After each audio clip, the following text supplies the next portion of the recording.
ये क्वेश्चन मुझसे 2 दिन से कई बच्चे पूछ रहे हैं कि Divya Tanwar rank 105, why she did not get IAS as she is having 105th rank. अच्छा, उसने प्रीलिम्स का फॉर्म भरते हुए सर्टिफिकेट अपलोड किया, यूपीएससी ने एक्सेप्ट कर लिया, तब वो चेक नहीं करते हैं। 40 बच्चों का सिलेक्शन इस बार होने के बाद जॉब नहीं मिली है, 40। Divya is one of them. आप लोगों को मैं थोड़ा आगाह करना चाह रहा हूँ, थोड़ा केयरफुल रहिएगा।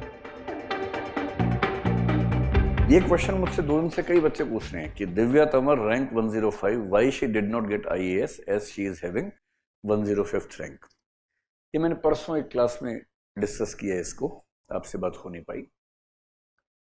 आप लोगों को मैं थोड़ा आगाह करना चाह रहा हूँ, थोड़ा केयरफुल रहिएगा। Divya belongs to EWS category, और ईडब्ल्यूएस कैटेगरी में 300 रैंक तक you easily become IAS without any problem, and she got 105 rank, so there was no question of her getting into IAS. लेकिन रिजल्ट आने के 6-7 दिन के बाद यूपीएससी से लेटर आया जिसने बताया कि उनका ईडब्ल्यूएस सर्टिफिकेट गलत है। गलत का मतलब she was eligible for the certificate, but the date on which certificate should have been issued by the government of Haryana was not within the timelines issued by the UPSC. Mentioned by the UPSC. अच्छा, उसने prelims का form भरते हुए certificate upload किया, UPSC ने accept कर लिया, तब वो चेक नहीं करते हैं। उसने भी ध्यान नहीं दिया और बाद में बताया कि आपका सर्टिफिकेट ठीक नहीं है। Then we tried to solve the issue. हमने खूब कोशिश की, हमने यूपीएससी से बात की, डीओपीटी से बात की, हरियाणा सरकार से बात की, but finally we came to the conclusion that there is no solution.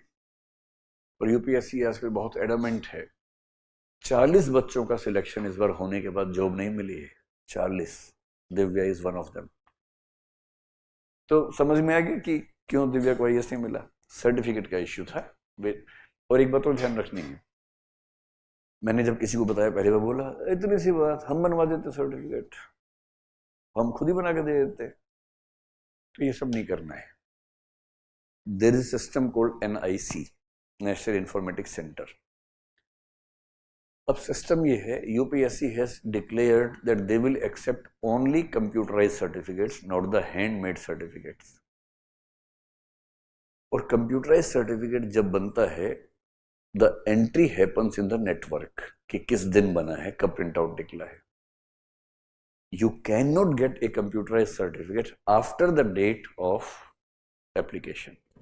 Even if you get, the date printed of the certificate will be later and that will not be accepted by the UPSC. इसलिए जिसके मन में आ रहा है कि मैं तो बनवा लूंगा, एसडीएम मेरे चाचा जी हैं, पापा भी होंगे तो भी नहीं बनवा पाएंगे, बनवा लेंगे, किसी काम का नहीं है वो। The certificate made by hand in handwriting is not acceptable to UPSC now.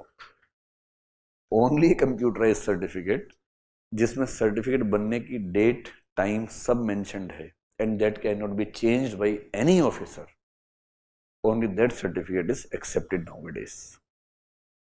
बात समझ में आ गई? If you belong to the OBC or EWS, please be careful for 2 things. Number 1, आपका जो सर्टिफिकेट है, it should belong to the financial year that has been asked by the UPSC. Simple सी बात। अगर आप 23 का अटेम्प्ट दे रहे हैं तो आपने फरवरी में फॉर्म भरा, ठीक, फेब 23 में 22-23 फाइनेंशियल ईयर चल रहा था। So the latest financial year that has been completed was 21-22।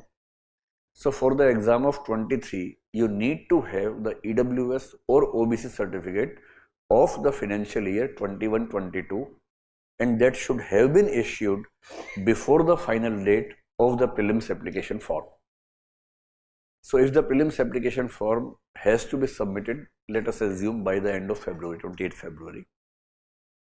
So for 23 exam, you need a certificate that has been issued by your government officials before 28 February 23 and which states that your income level was not more than 8 lakh rupees in the financial year 21-22.